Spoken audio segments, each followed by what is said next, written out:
Good afternoon, everybody.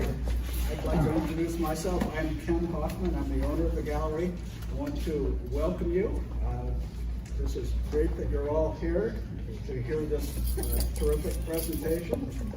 And if you haven't got a refreshment box and a glass of wine or water, please do so now.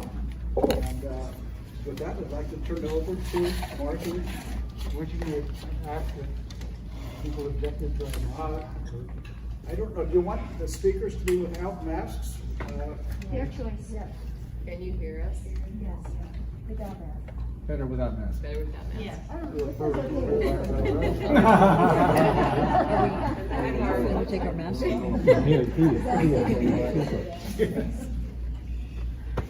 Oh, that means I can drink more readily.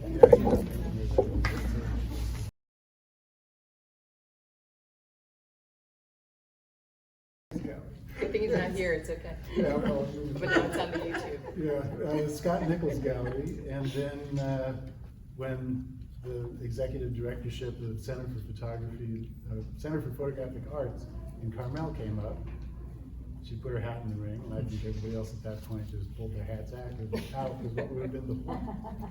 Anyway, so she's been there since and is doing wonderful work there, and since the pandemic has just week after week, or at least a couple times a month, there's these wonderful Zoom lectures with photographers. Like I said, she knows everybody, so these wonderful people that they gave the talk in the flesh at the center. Maybe 20 people would show up, but now they're on Zoom, and maybe anywhere from 30 to 90 people will show up there, but it's recorded. You can always catch up with it later. It's a great program. I hope not to Yeah, change the keep subject. going. I hope it keeps up after the pandemic Oh, it has will, yeah. run its course.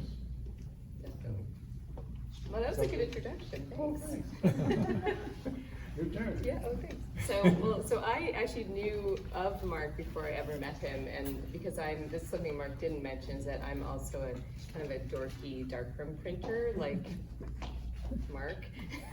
And so when I saw his show at Mill Valley and at Ed's place, I was like, oh my God, this is amazing. And I actually bought a print, and it hangs in my bedroom, and it's so beautiful. And I'm a platinum printer, and Mark's an amazing platinum printer. And so, I mean, that it's like a little mountain, conical mountain with a cloud somewhere out of the shot, casting a shadow on the tip of the mountain, and it's so beautiful. And I was like, God, if I could make a platinum print like that. And I'm a pretty good platinum printer. So anyway, so when I said, you should teach an advanced black and white darkroom class at RICO because that's what's needed. And so he would come a little bit early to every class, and we would just dork out about chemistry and papers and things that don't exist anymore, like all the Like chemistry and like papers. papers that we don't make anymore. So it was just really great, and he took care of a lot of the students from that class that they carried Well, out. that was funny because she gets and that mindset can go way overboard and be kind of obnoxious, to be frank, and intimated that she was kind of fed up with a lot of these people, and that Which I'm not going to name names, but I don't know what she said if they take your class, that'll shut them up. Oh, these people that wanted this. Yeah, who just Oh, were, yeah. yeah. So Yeah. I was flattered Yeah. and also felt a little bit of pressure there. It's a lot too. of pressure. Yeah. I was like, if I have to talk about, potassium ferricyanide one more time, you can talk about it. Yeah. Whatever. Yeah. So. Although I never, I haven't used that, never mind. Well, so one of the things that Mark did mention is that when I was at RACO, his book Parallel Landscapes was coming out, right? It was in the makes, and so I gave Mark a solo show of this work and kind of a book launch. and a book launch, and it was really great. So I'm glad that this is here, and now I can read this little bio in the back that is really missing a lot of things, but okay. So Mark Citret has been a landscape and architectural photographer since the late 1960s. True. His photographs are in many public and private collections, including those of the Art Institute of Chicago, where I was this summer, and I saw Mark's picture on the wall in the exhibition. I was like, Complete hey, coincidence. what? The San Francisco Museum of Modern Art, the Los Angeles County Museum of Art, the University of Arizona's Center for Creative Photography, the Santa Barbara Museum of Art, the Bank of America, and Hewlett Packard. He taught photography for over 20 years for both the University of California, Berkeley and Santa Cruz Extension programs and Rico Photo Center. And continues to teach workshops and classes for many schools, programs, and organizations, including the Ansel Adams Gallery in Yosemite, Santa Fe Workshops, Viewpoint Gallery in Sacramento, and Rico Photo Center. Which still existed. Yeah, that's true. And he lives in Daly City, California. So we are going to talk about these pictures on the walls. This is a perfect setup for Among these other chairs, things, I mean, among other things. Yeah. Yeah. Well- So I guess I'm just going to go with our question list, Yeah, go with the and then question and then at any point, if someone has like a burning question out there in the audience, just jump Or a in. dodging question. Yeah.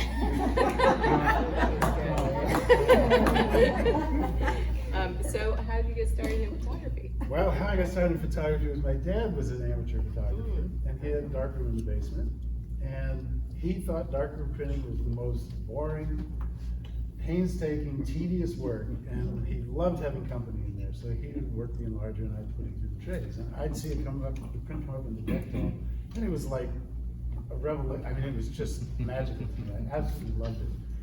And I'm looking at this print coming up, just going out of my mind, and he says, yes, darkroom work is so tedious. So until I was probably in high school, I thought tedious meant, wow, this is so tedious. What do you mean, it's just homework, this is the most tedious game.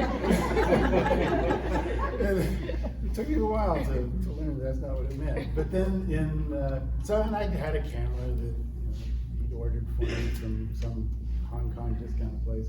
And I'd take pictures when I go backpacking, and then he'd develop the film, and then we'd do our same old ritual. He'd work the enlarger, and I'd run through the trays. And then summer of '68, I went on a trip, backpack trip with a buddy, and came back, and my dad was away. And I hadn't done anything except run the prints through the trays. But I got back from that trip, and he and my mom were off on a vacation somewhere, and I thought, I've seen him do this enough times, I think I'll try it myself. So I developed a film, which I'd seen him do, it looked okay, and then I started trying to print it, and it was a disaster at first, and I kept working on it. In 2 weeks, I knew that's what I was going to do the rest of my life. I just absolutely fell in love with it. And my grandmother had little by little over the years put aside money, this on my birthday, this much here and there. It's about $1,800, and my 18th birthday, I was able to actually spend that money. When my parents came back from that vacation, it was gone. I bought a 4x5, a Nikon, and an enlarger. A 4x5 enlarger, and paid for a fender I painted somebody else's fender. That ate up the whole $1,800. And so that was it. And then Did you go to school? Did you go to college for photography then? well, I was in high school. I'd been a poet. I was an aspiring poet, and I applied to the University of Oregon. I was also a basketball player, and the freshman basketball coach at Oregon was such a Beep. yeah. I just decided, Yeah. I decided I'm not going to Oregon. I walked into his office after playing for him and the varsity coach, and they oh, this guy's good. I walk into his office, he says, well, if you're gonna play for us, you gotta get a haircut.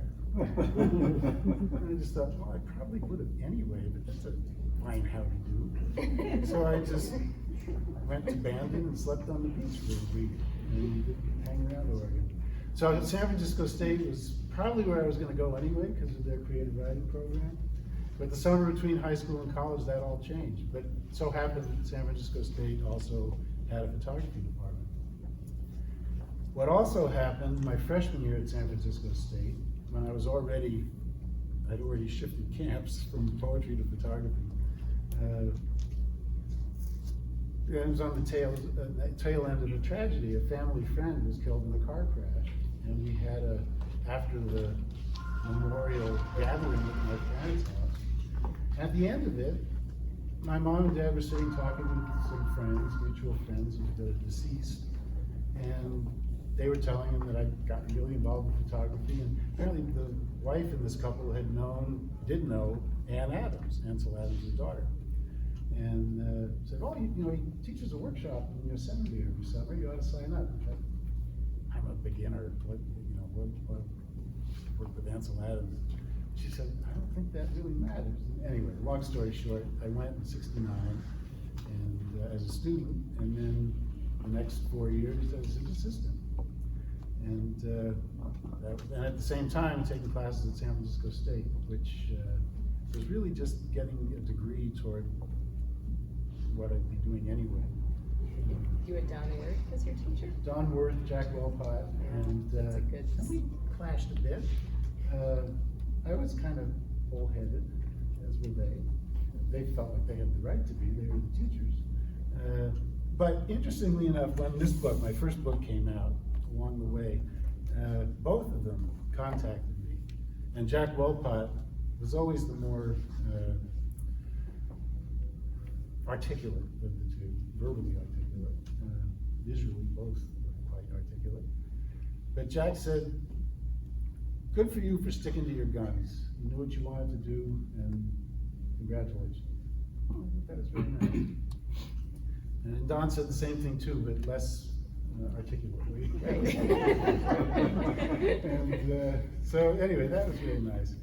So, and then I just, and my dad, finding darkroom work so tedious, was glad to hand over all his photo needs to me, and the rent I paid on his darkroom was making his prints for him when he needed them. Amazing. And it was a good cheap rent for the darkroom. I mean, I really just appropriated it. He didn't have much choice. Wow. Good. So All right. what's next on the list? All right. We've got. Okay. You have several bodies of work, and the one that the ones that you're showing here at the gallery are your Zion pictures. Right. So can you talk about what kind of prints these are, and tell us about the process? Well, most of them are silver prints, which are for most of photo history, from about the end of World War I till whenever digital oozed into the coin of the realm. It was silver printing was what people did. World War I kind of put an end to platinum printing as a large scale thing because they needed platinum for munitions. And you used to be able to just go into a photo store and buy a box of platinum paper, like you do really? with silver. Yeah, and then World War I put an end to that. And silver, which much like mammals were kind of little runty things until the dinosaurs disappeared, and then they got real big. When platinum disappeared, silver got real big. And then That was good. I like that. anyway, So these ones are platinum. These three, the one with the red dot and the two to the left of it are platinum. And two of the platinums are done from digital capture. They were shot with a digital camera. Those were both at the ends of long hikes when it was just at any, well, I shouldn't say at any age, because when I was in my 20s and 30s, I didn't care what I carried on my back. But by this time, recent years, I like to carry a lighter load on a long hike. And so those two were done at the ends of long hikes, and I just had my digital single lens reflex on a tripod. But I don't, inkjet prints are beautiful. If that's your natural medium, your mother tongue, you'll do your best work in it. My best work is in the darkroom. And so even though the digital file captured something, I wasn't content with inkjet print. So one of the nice things about digital is once you've got that digital file, you can then output a negative for platinum printing. Platinum printing is a contact printing process. The negative has to be the same size that you want the final print to be. And I never really did it with sheet film, even though I shot large format for decades, because it's such a slow process that you can't do the manipulation that you can with silver printing, the dodging and burning, to harken back to my earlier joke. Dodging and burning, I won't go into what they are, but they're darkroom techniques to make parts of the print lighter or darker or whatever. But you can do endless manipulation in Photoshop and then output a negative that reflects all those manipulations. And then you can do the handmade darkroom print with platinum palladium, or you can do it with silver too. But I figured at this point, might as well do platinum, because for years people have been after me to do platinum because I made silver prints that were very soft and kind of had platinum-like feel to them. But like I said, you can't do the kind of manipulation with a platinum print done traditionally. But you've done several. I've done some. I but mean, the one I own is the original negative. that's an original negative, and I figured out how to do some dodging and burning with it, but it's a high. And you get like a sunburn. It's a high intensity UV source that does the exposure. So I got these glacier glasses and put bullfrog on the backs of my hands, and just a really 60 FPF or whatever. Yeah, SPF sunblock. And so that I don't get blisters on the backs of my hands. It doesn't seem to work though. So the platinum prints, those two platinum prints were digital originals, and this one is from a 4x5 negative. And I had to get the camera up really high for that one, and I couldn't see the absolute top of the ground glass very well, which was the bottom of the image, because everything's backwards and upside down on the ground glass. And there was this obnoxious yucca sticking its out of focus little head into the bottom of the picture. So I scanned that negative, cloned out the obnoxious yucca, out of focus yucca, and then made a negative for platinum printing. And a lot of times I'll do a negative that will print silver just fine by itself. I'll still do an enlarged negative for platinum printing because the two printing processes work very differently. Even though my silver printing is softer than most people's silver printing, it's still It's a different tonality. It's a different tonality, a different scale, and it's just a beautiful process. It always sounds so classy. Yeah. There's actually so little platinum in each one. They're mostly palladium, but there is platinum in each of them, so it's legitimate to call them platinum palladium. So this series on the wall is from 3 different visits to Zion National Park, one of which was an artist residency. Most of them are from the artist Oh, residency they in are. 2019. So yeah. can you tell us about those experiences and tell us about the residency? I mean, that's pretty interesting. Well, I went to Zion the first time in 1982 on a wonderful car trip, the longest road trip I've ever taken, and it was really nice. The one of the Pebbles and this one are vintage prints from that 1982 trip. And if you look at the price tags on them, that's why they're so expensive, because that's pretty much it for what Yeah. there is of those. And those are 8x10 contact prints made on a long gone paper. All these papers seem to go by the way. What kind of paper, Mark? Pardon? What kind of paper was it? Medalist, Kodak Medalist. MEDALIST. And the beautiful paper that when I was assisting at Ansel Adams, Perkle Jones, who's one of the teachers and lived here in Mill Valley, became a good friend. He talked up Medalist really big, and so I tried it, and I liked it. And it toned beautifully in selenium. And it's funny, because you look in the Kodak data guide, and it shows all the papers and all the toners, and says, how many minutes to give it in each. And where there's an X, that means don't ever use this toner with that paper. And the selenium and Medalist had an X. And it toned beautifully. Right, there you go. So, God knows why Kodak put X's on things. So those are the earliest prints. This one is from a 4-year later trip. That's also an 8x10 negative, but I had an enlarger then that would handle 8x10, which I just sold to someone who lives in Marin County. Yeah, where is Rory, he? yeah. Here. Because it was just taking up space in my darkroom. So, and this one, that's from 1986. That was just another road trip. And then all of the rest of these are from the residency. And when was that? That was February 2019. So you had a whole month? 6 weeks, as it turned out, because the government shutdown was on, and just prior to that. So the ranger who was coordinating it, and fortunately I had her personal mobile phone number, because they weren't even allowed to touch their park computers or phones during the shutdown. So, but we could communicate because we had each other's. I don't have an office phone and a home phone. It's just the one. So we had each other's numbers, and so we're saying, well, look, if the shutdown doesn't end, I'll give you a slot some other time. If it does end, it was supposed to start January 31st. She said, if it starts like on February 2nd, we can extend you all the way to March 6th. It was supposed to go from January 31st to February 28th. So we can extend you to March 6th if it has to start a little late. But then, like a week before it was gonna start, the shutdown closed. The shutdown ended. And so I said, I'm on my way. And it was a couple of days early, actually. She said, great, get here as quick as you can. And because the shutdown might have come back 3 weeks later. And I said, I don't think it's gonna come back. Trump got his ass kicked by Nancy Pelosi once, he's not gonna risk it again. So I'm willing to roll the dice. And if I have to leave after 2 weeks, she said I could come back another time. So I went, and so I got there like 3 or 4 days early, but we'd already sort of talked about extending it to March 6th. So I got those extra 2 weeks. Wow. So it ended up being 6 weeks in this fabulous little log cabin, and Judy came and joined me for the last 9 days there. And you're only supposed to be able to have a guest for like 4 days. But, everything got extended, and it was fantastic.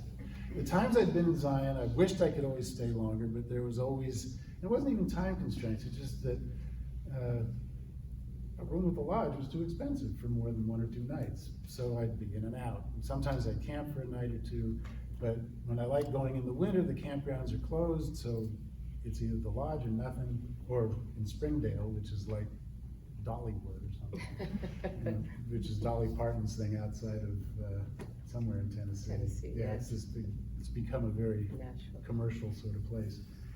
So anyway, I had this great cabin for 6 weeks, which was deep in the canyon, further in the canyon than even the lodge. And when it snowed, and as one ranger put it to me, I hit the jackpot, because it snowed 3 times heavily while I was there. So I was able to, they would close a gate, nobody could go in the canyon, but my cabin was on the other side of the gate. I had the place, except for some walkers from the lodge, I had the place to myself. That's great. Paradise. Yeah, and there are a couple prints I delivered for this show that aren't hanging, and they sort of don't fit, but that's from a 2017 trip that Judy and I took, that there are vehicles in those pictures. And they're kind of fun. Yeah. And those are platinum prints, those are done with a digital camera. But Ken said he always likes to have a couple in reserve in case somebody buys one and wants to take it home with them that day, they can pull one of them onto the wall. But not hanging them in this group makes the kind of visual logic sense, because they do have a different kind of sub-theme. Those are by the front door. They're over there. Oh. Crowded, at least on the weekends. So the Yosemite one, I was living in Wawona, that's where my cabin was. So on the weekends, so I knew the place pretty well, and it was nice though having, again, the unbroken, and that was a much shorter residency, that was only 2 weeks. But I could go during the week, I didn't have to worry about getting out, getting out. So that was real nice. But the Zion one I think was more special because I've been in Yosemite a lot. And I frankly don't know if I'm going to spend a whole lot of time in either one ever again, because even Zion now has gotten so crowded. And this could sort of lead into one of the questions later on in the list, which is there any other place? Oh yeah, is there any place that you've been wanting to photograph and hasn't? Yeah, and when Ann and I were running through these on the phone, I just answered very quickly, no. And she said, It's crazy. I have no bucket list, I make photographs wherever I am, and I don't mind going places. And if I go to Zion, I'm going to make pictures that look like Zion. But they're the same style of pictures I'd make wherever I am. And I kind of learned this lesson in 1995 when I managed to arrange a trip to Prague. And I'd seen I was in mid-career as an architectural photographer, and I'd seen all these incredible pictures of this gorgeous, spectacular Prague architecture.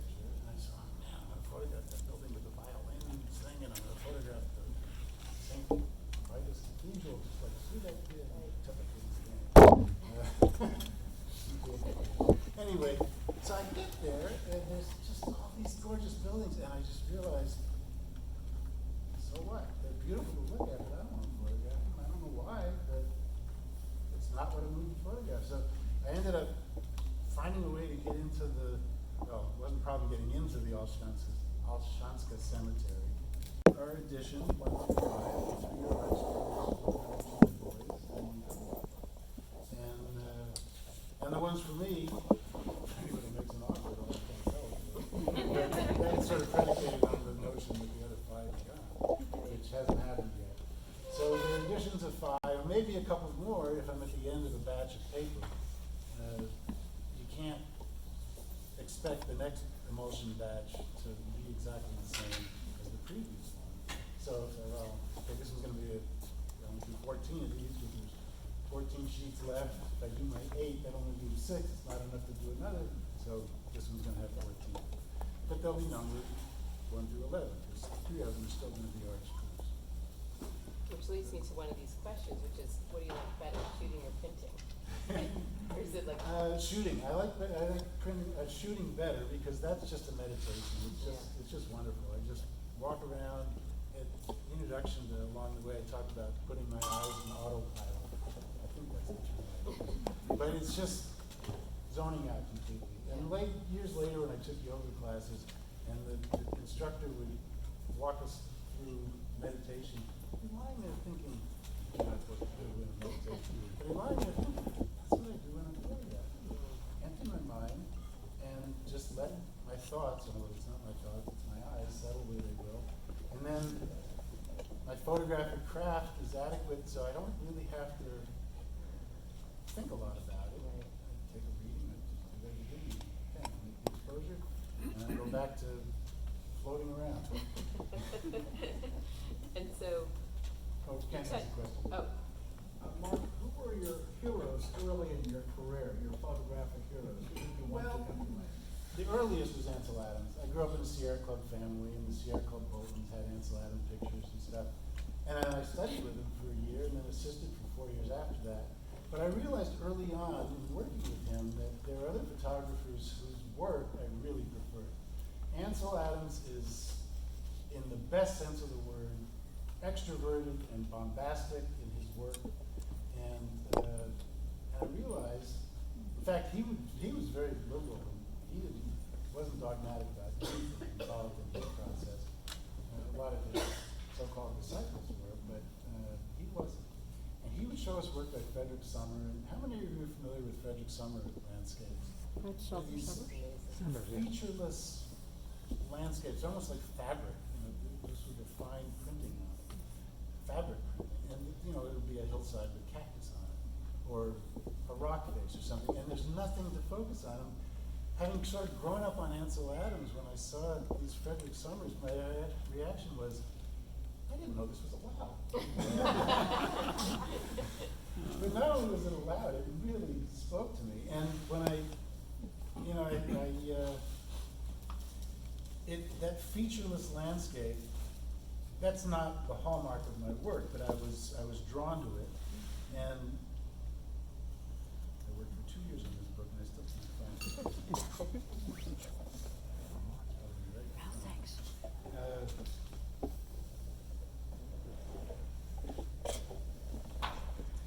This one is sort of my homage to Frederick Sommer. And, because you sort of have to work hard to see I think it's a laurel tree, but I'm not sure, as opposed to the rock face. And that really sort of summed up my feelings about Frederick Sommer, just that you could make sense out of nothing.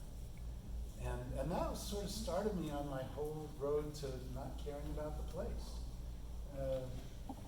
In fact, I've made this analogy before, and it's a little far-fetched, but bear with me. If you saw the movie A Beautiful Mind with Russell Crowe, well, he was bonkers, and I'd like to think I'm not, but there was something that, at least not in the same way he was, where he'd lock himself up and be cutting lines out of magazines and piecing them together, because he was sure that there were hidden messages, the communists are taking over the FBI, where they were literal messages that manifested in this paranoia. And they were all about specific things having to do with the Cold War and all this stuff. Well, that kind of resonated with me, not the literal messages that he was looking for, but the fact that there's meaning camouflaged everywhere around us. And you can get distracted in Yosemite by the magnificence of Half Dome or the falls, but there's the things in Yosemite that grab me. And there's one that's a big landscape, and you gotta follow what got you there in the first place. But the things that really grabbed my attention were, I'm sure it's in this book. You know, a caught branch that got caught on a fence at Curry Village. And that could be anywhere. When I was in Paris, I photographed leaves and puddles. And it couldn't have been anywhere, it could only have been in the Tuileries because the puddles there had suspended clay in it. And the Tuileries means tiles, so they used to dig the clay to make tiles. And so the suspended particles in these puddles was this murky, it was wonderful. And then these leaves in it kind of emerging and submerging. So, you know, it's Paris, but I couldn't prove it by the picture. And, well, anyway, so I think there are these messages, for lack of a better word, hidden everywhere. Yeah, Mark, I did have a question because we don't see much, if any, of your architectural work, which is what I first became acquainted with your work, and it's my impression it's very different from your landscape. Do you see any kind of a crossover between the architectural I and think the it's landscape? all of a body, plain and simple. The architectural work, geometry is the language. But, you know, in the front of this book, there's a quote from Matisse, which I don't think I have to look at. He said, "There are flowers everywhere for those who bother to look." And when I do when I eventually do the botanical garden book, it's a little too glib. I'm probably not going to do it, but the temptation is to have a similar prescript. What's the word for a prescript? Or whatever, just the one thing saying, there's architecture everywhere for those who bother to look. Because what I find most interesting about plants is, and the flowers are the obvious thing. The flowers are the half dome in the Yosemite Falls. But the stems of some of these plants, the architecture is just spectacular. I've been posting on Facebook a lot of the botanical garden pictures, and the stems of these plants that I'd never heard of, I've never cared about plants, and I still don't really care about plants any more than I care about construction sites. It's just this visual fodder that I find utterly compelling, but I'm inevitably learning about plants for no other reason than I want to title the prints accurately. Because if I don't, people who do know about plants are going to say, "That's not a bagong, yeah, that's a..." I don't care what, I really don't care what I call it, but if I don't do it accurately, then people are going to forget about the photograph and harp on me about mistitling. Yeah. So, Which is one of our questions, which I think you already answered, just do you have any other photo projects in the works? Which The is botanical garden, garden, which yes. And, I you didn't know, realize it was 5 years you've been doing that. well, the last 2 years have been the most intense. Yeah. And the COVID really had nothing to do with that, because it became the most intense kind of at the end of 2019. And then it actually closed from middle of March to beginning of June. And I just felt like I'd started to hit my stride. And when it opened June 1st, I was the first one at the gate. And I just checked the weather every night. And Weather Underground, and it tells you, I used the inner sunset location. And if the wind is low, and especially if it's overcast, I'm out. And summer's the worst time because then you're distracted by all these beautiful flowers. And for a while I thought, well, the flowers are there, they're gorgeous. Maybe I should put some color film in one of the backs and shoot some in color. And I did, and they're wonderful, and they have nothing to do with why I'm there. Right. They're a completely separate body of work that I'll never do anything You with. could have a secret there. Roads say like you, but different. Yeah. So one of the questions, we actually had a great conversation about this before, but Oh, before I answer that, I want to go back to my favorite part. You said, was it shooting or Oh, yeah, printing? shooting or printing. Like I said, shooting is the meditation, I love that. Printing is the realization of whatever it was that moved me to photograph it. But neither of those are my absolute favorite. The absolute favorite is if it's sheet film, which I do in a tray, and it's in total darkness, I'm standing there, it's kind of a meditation too, but I gotta pay attention. Or if it's roll film, when I open the, the lights are on, the fix is poured out of the way, it's when I fold the sheets up one by one, to the light. That's the charge. That's the most exciting part. And, at the moment I click the shutter, every time, I wouldn't bother if I didn't feel like it was a really fantastic photograph. That's just the excitement of it. I wouldn't bother if I didn't feel that excitement. But 90% of the time, then they're not only not the best I've ever done, but they're not even worth proof. And I see that as soon as I see the negative. But that doesn't change that initial, Yeah, that, the the anticipation. Or if it's a roll, just unspooling it, and it's, the fix is dripping down my arms. But that's the most exciting time. That's my absolute most exciting time. And very fleeting, and it's right in the middle. There was work before it, even though it was a meditation, very pleasant. And there's work after it, which is not quite as pleasant, the printing, but necessary. But that's the most exciting part. It's so tedious. I love it. But the most difficult part, Yeah, what have you struggled with as a photographer? making a living. Yeah. That's simple. That's really simple. Selling prints initially, in the art world, was just out of the question.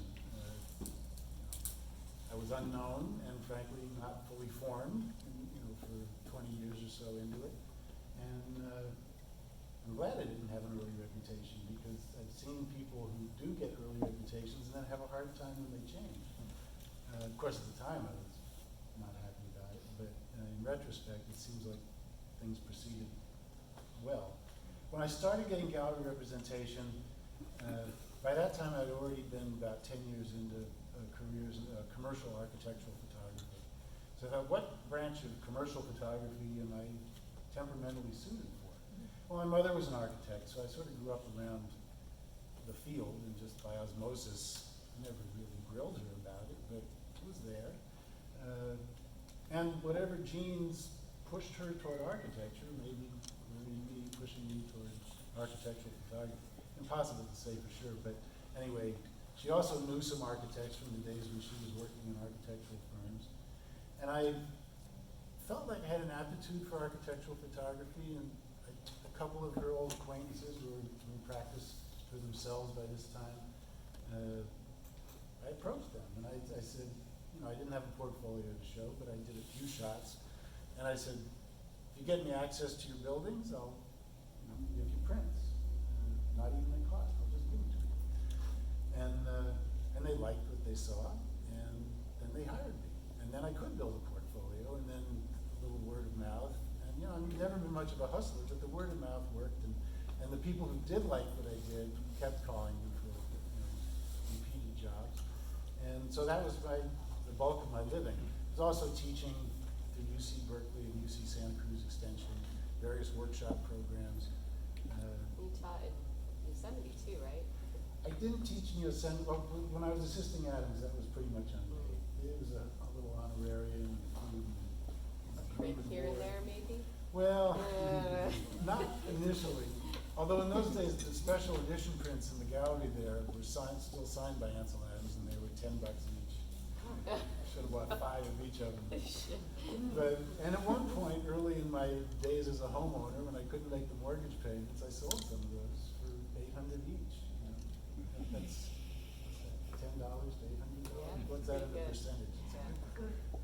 If I was that clever a stock market investor, I'd be in the stock market. But nobody's that clever a stock market investor. Anyway. Making a living. Oh yeah, making a living. So I was eventually doing, you started selling a lot of prints. not a lot, but it was steady. I had 3 or 4 galleries through the 90s and in the early 2000s. Tom Halstead in Michigan, Paul Kopakin in Los Angeles. and Weston Gallery in Carmel. And then when my first book came out in '98, I'd known Howard Greenberg when I was living in upstate New York when I did the work for this book in the '70s. Howard was a hippie, a Jerry Yulesman clone in his own work. At some point he realized he wasn't that good a photographer, but he was a whiz at marketing. And he's now about the most successful gallery in the world. So, you know,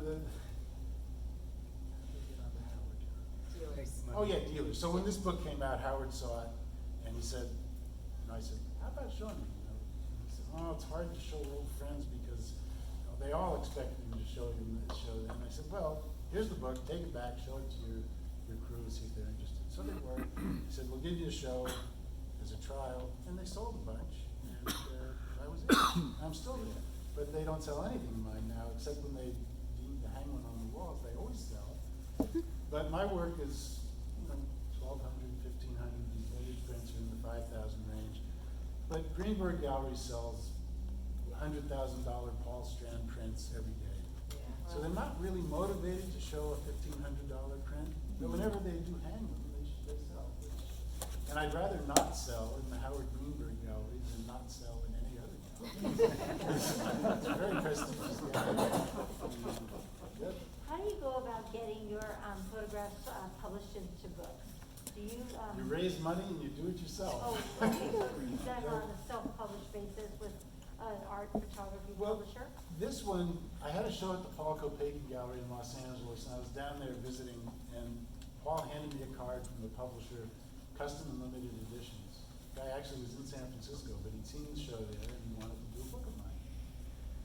It took us about 6 months, even though we lived about 2 miles apart, to finally get together. His name was Ron Fouts, and he wanted to publish a book, and he was very creative in finding ways to finance books. He didn't have the money, but we raised money. And Marilee Page, a very dear friend who's since died, helped in the fundraising too. I produced a portfolio.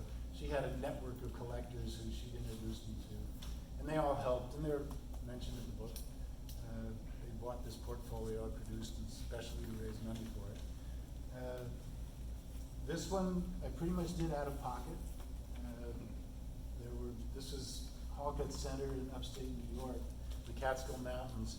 This was a place very important in my family's history.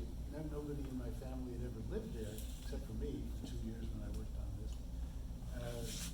But my dad spent a lot of his childhood there, and a lot of his young adulthood. Had very dear friends from there, became very much family to me. And a lot of them were getting quite old in the early 2000s, and I knew we were not going to be around much longer, and it was really important for me to get this book done. Unfortunately, my dad wasn't around back then, but he's the dedicatee in the first page. But so I've got to do this myself, and this was done on a much tighter budget than the others, but I managed to get it done. And one good friend donated. I was going to do it very minimally. It was going to be soft covered, and the printing house said it would cost about $2,000 more to do the hardcover. And this friend said, "Give me a check." So did hardcover. And this one was a Kickstarter, and it was very successful. Some good friends of mine who live in Sweden, they're Swiss and German, but they moved to Sweden when they retired, and Zurich was much too expensive if you're not in a high-paying job. And Gudrun, the woman, designed it, and Urs helped edit it. We can't put the title. And this was a Kickstarter. We needed about $20,000, and we raised over 30, so I was able to go to Italy for the press check. Great. All your books are very beautiful, so thank you for telling me about that. Thank you. I've got other books in the queue that I would like to do. You mentioned my architectural work was what you're first familiar with, and that's what I'm mostly best known for. I've done a lot of work in San Francisco. I used kind of Bernice Abbott in New York and Joseph Sudek in Prague as the pinnacles of what it is to be in your own city. Yeah. And I don't put myself on that level, but that's the goal. It's like, so I've done a lot of San Francisco work. I'd like to do that book, and And said, well, I know somebody at Chronicle Books, and of course, being a complete foot dragger, I haven't approached him yet. When did I say that to you, like 5 years ago? And I still need to do that. And another friend has a friend who is actually the daughter of someone who used to work with my mom, who's an editor at Chronicle Books. Anyway. Yeah, what are you waiting for? Well, It's like a well, perfect because I pandemic do that project. I'm at the botanical garden. If I do a San Francisco book, I'm gonna have to concentrate on that for a year. Or whatever length of time. I'm very, Focus. No pun You intended. need an unpaid intern. Oh, I mean an intern. Well, we're coming up, I think we've just passed the hour mark, so Oh. I think our last question is like kind of random, that we don't need to ask. But, what advice would you give to people who want to be photographers? don't quit your day Yeah, job. Not the risk of being I was just gonna say, the old line is, if you wanna make money in photography, sell your camera. Exactly, that's good. But does anyone have any questions for Mark? I mean- I actually do one, and that's again going to your architectural stuff, Mark, and I've never done it, but I know that the view camera has an advantage in that because you can adjust the parallax. Is it, first of all, could you comment on if it's possible to comment briefly on the intricacies of that? And also, is it doable with anything other than a view camera type format where you can adjust the focal planes? Yes. Well, first of all, up till digital, you had to use a view camera in order to correct geometry. Yeah. You know, and the simple explanation of that is, you all know that if you take a picture of a building, you have to point the camera up to get the top of the building, it keystones in, the verticals converge. With a view camera, you can avoid that. And I'm not gonna go into an explanation of how, take my word for it. So, you know, the botanical garden work, I started with the 4x5 view camera, and there are certain, I mean, that was my tool of choice for 50 years. And it's still a great camera. And if geometry enters into my work again, I'll go back to the view camera. Because that's how I was raised in photography. But with digital, well, first of all, I went to medium format in the garden because it solved some of the problems that the view camera presented in the garden. And geometry was not an issue, at least not rigid geometry. But should geometry return to my fancy, I will go back to the view camera, although it's very much heavier than the other. Maybe not. With digital, you can correct the same way you do with a view camera. Photoshop very easily pops your verticals back to vertical and parallels back to parallel. Even if I shoot with a view camera, and I love film and I love those cameras, not because they're inherently superior to digital cameras, but because that's what I grew up with and I'm most comfortable with. You can scan the film and make a negative that reflects all of the adjustments you make in the scan and with the scanned image. And you can then make a silver print or a platinum print of that adjusted image. And I love the view camera just for the tactile feel of it and the upside down and being in the dark cloth. The being under the dark cloth appeals to the reclusive part of it. You not only have this perfectly isolated window of what you're looking at in the world and where you're putting those four lines, but it shuts everything else out. Great, thank you so much. Field camera or monorail? Well, I used a monorail for 30 years, but it's for sale if anybody wants it. I replaced it with a field camera that has all the movements, but not quite as easily used as on the monorail camera. Yeah, the camera's for sale, these books are for sale. These prints are for sale. Got one small question. Some of your contact prints down here on this side have notches. It looks like there are notches in the print around the edge where the sheet film has pressed on the Well, yeah, the paper. contact prints, these two early ones, the vintage prints, I used to dry mount prints then, and I contact print it, and you have those black edges, but I tack the dry mount tissue on it, trim the print, dry mount it. So you don't see that. These I decided, any negative, these are 4x5 negatives, and the lines you see and the little irregularities, those reflect the brackets that hold the rails that hold the 4x5 film in the holder. So if a negative didn't need any cropping, or if I could do a full frame, literally full frame print of it, include the black edge. And that was sort of inspired by Joseph Sudak. He printed everything contact printed, and it's just a black paper around it, and you see whatever edges of the film there are. So that was to some degree inspired by him, but I liked the whole idea of it. And I ended up calling them truth window prints, which sounds a little, I don't know what it sounds like, but it sounds a little high tone. But what I mean by that is everything's in there. There's nothing that's in the negative, including those little parts that never get in an easel-made print because you cut out the brackets when you make the print on an easel. They're truth window prints because there's an architectural style in the Southwest mainly called hay bale houses, straw bale houses. People make houses out of hay bales that you see in a field. They're baled a little differently. They're drier, so you don't get rot inside the walls. But you get these 3-foot thick, heavily insulated walls. And on the inside they plaster them, and the outside they have some kind of siding, so you don't see the hay bales. But every hay bale house has something in it called a truth window, which looks like an electrical panel door that you open, and there's the hay bale. So people say, come on, you're pulling my leg. This house isn't really hay bales. You say, come to my truth window. Great. So I call That's it the title of one of your books. It's going to be the truth window. Well, it'd have to be just those prints. Which are So anyway, great. so I call them truth window prints because what you see is what you get.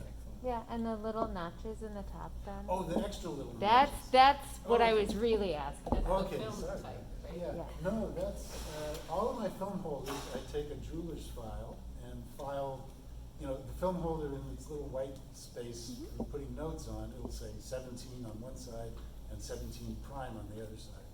And that's just, okay, that holder is number 17. The notches, I'll put 17 notches. It'll be, if it's 17, it'll be 8 and 9 on either side. And then if it's on the 17 prime side, it'll be 8 and 9, and then one in the middle. And that way, if I ever need to, if there's a problem in the negative, a light leak on the film holder, I know exactly which film holder it came with. A new level. Nice. Of dorkiness. Oh, Oh, this my is goodness. amazing. And so there's all those little things, and you gotta be careful when you put those in because that leaves a burr on the edge when you use the jeweler's Yeah. file. So you Yeah. gotta, sometimes I'll just take my fingernail and make sure the burr is Yeah. gone, because you don't wanna scratch the film. Give you a burnishing bone to take care of it. All right. But this way Anyway, you that's can, what those notches Wow. are. you can find the problems. Yeah. Yeah. Yeah. And for the commercial work I did, I got lots of 4x5 film holders. I had like 30 of them that were blue, and those had color transparency film in them. And I had 20 or so of them that were orange, and those had color negative film. And then I have a bunch that are gray, which was slow black and white film, and a bunch that are white, which was fast black film. And now I've painted over all the blues and the oranges, and they're now all grays and whites. And the reason for that was in the heat of a commercial shoot, when you're under pressure and the client is bugging you and you're tired and you're hungry and your assistant's being a jerk, and you Gotta grab a say, film holder. hand me a color negative holder. I don't want him to grab the wrong holder. The orange ones are color negatives, blue Yeah. ones are color transparency. It just made things easier. Yes, levels of dorkiness. Yeah. Just the unscaled heights of dorkiness. Fine, Mark, I 17 want to fine. say thank you very much, and thank you Oh, very much thank for you. doing this presentation. I think we all learned a lot. I certainly did. I have to say, I'm very honored, Mark, to have your work in our walls. I mean, it's just so wonderful. And I have to say, you were one of the people that inspired my opening this gallery. Aw. And I appreciate the Don't conversations we had in that regard. So I'm so glad to have you both here today. A great crowd. And Yeah, thank you don't both for leave till coming we in. get it.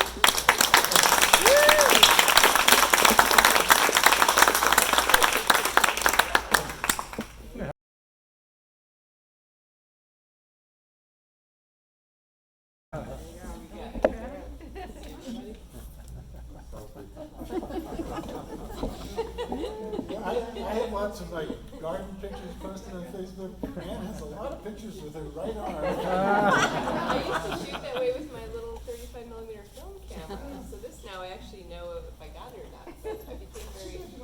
gummy arm. I might add that everything in the gallery is for sale, so. That's right. It's available. Oh yeah, don't forget the cheese plate. Oh, we have lots of food and drink left, so please help yourself. Any more questions? Reservation is Daniel. Are you From the group, I have a question. I'm seeing black and white, so that raises to me the question, why or why not? What's your view, why not color? Or what's your philosophical view on color? I never really thought that much about it. I just feel drawn to black and white. And one of my favorite instructors in college, a man named Ralph Putzker, a wonderful guy, he said once, he always came up with these principal things, and I quote him a lot when I teach. And he said, color is a full symphony, black and white is a string quartet. I don't like that. And you could also say color is prose and black and white is poetry. It's a refinement in some ways. All those things, as catchy as they are, aren't necessarily the reason. I just like black and white. And as I said, I photographed color in the garden, and it has absolutely nothing to do with the movie. I photographed the color because I thought the colors were so beautiful. It attracts pollinators. Why not? What does the market want? What do the people who buy want in terms of color of black and white? I don't know. Asking me about the marketplace. I'm the wrong person. I wanted black and white, but I like dinosaur. Well, I've done a lot of color reviews, and all the commercial work is color. But that's a different realm. Black and white just seems to work for me. When I look at the world, I see colors. Color is really good at showing you what things look like. Not everything. There's a movie that was made about Sebastian Salgado, who I think is the greatest photographer, not just alive, but maybe ever. It's called Salt of the Earth. And Salt of the Earth is the movie. It was made by his son, actually. And there's this one part in it where he goes to and he wants to photograph the walruses up close. And he wants to really get in the middle of the walruses and photograph them. And if he's going to photograph walruses, they're going to be photographs of walruses like you've never seen before. And they'll have nothing to do with walruses. They will be airborne. Anyway, so he's starting to get close to the walruses, and suddenly these polar bears start coming. And his guide says, we got to get out of here. Polar bears love to eat walrus, and the walrus is all headed out. He says, we got to get out of here because they can't get walrus to get out of the US. So they retreat to their peninsula, and the walruses follow them. I mean, the polar bears follow them. And Salgado's looking out the window at these polar bears, and he says, gosh, it's beautiful, I got to get out there and photograph them. The guide says, no, you are not going out there to photograph the polar bears. Photograph them from the window. And Salgado says, if I photograph them from the window, all it will show you is what they look like. Hey, that's the if all the photograph shows you what it looks like, anybody could take that picture. And there's nothing wrong with that. But if you move in kind of a poetic vision, as Salgado is, I think what it looks like really is kind of irrelevant. And Salgado, his work crystallizes that statement, crystallizes it in a way that I'd always kind of internalized and articulated. And color is great at showing you what something looks like. Unless your soul is moved by color, there are photographers like Jastrab whose color work in black and white can be new. Other than Enrique Simmons, whose black and white work, you look at her early black and white work. She went to the NSI workshop for 8 years before I did. And Anthony showed some of her black and white work. And it was like, she was obviously seeing color in these black and white pictures of pasty bugs and things. She was obviously seeing and feeling color, but because she was working with Anthony, she felt obligated, or that was the point of the film. She shot it in black and white. So if color is what she did, is your mother tongue. Quote back to Sam Irwin in the water English is my mother tongue. Anyway, and color is wonderful. It's got Oh, all right. Are you guys? Sorry, I was late. Sure, I'm sure. Yeah, well, that's good. Jacqueline is really too. I saw Jacqueline.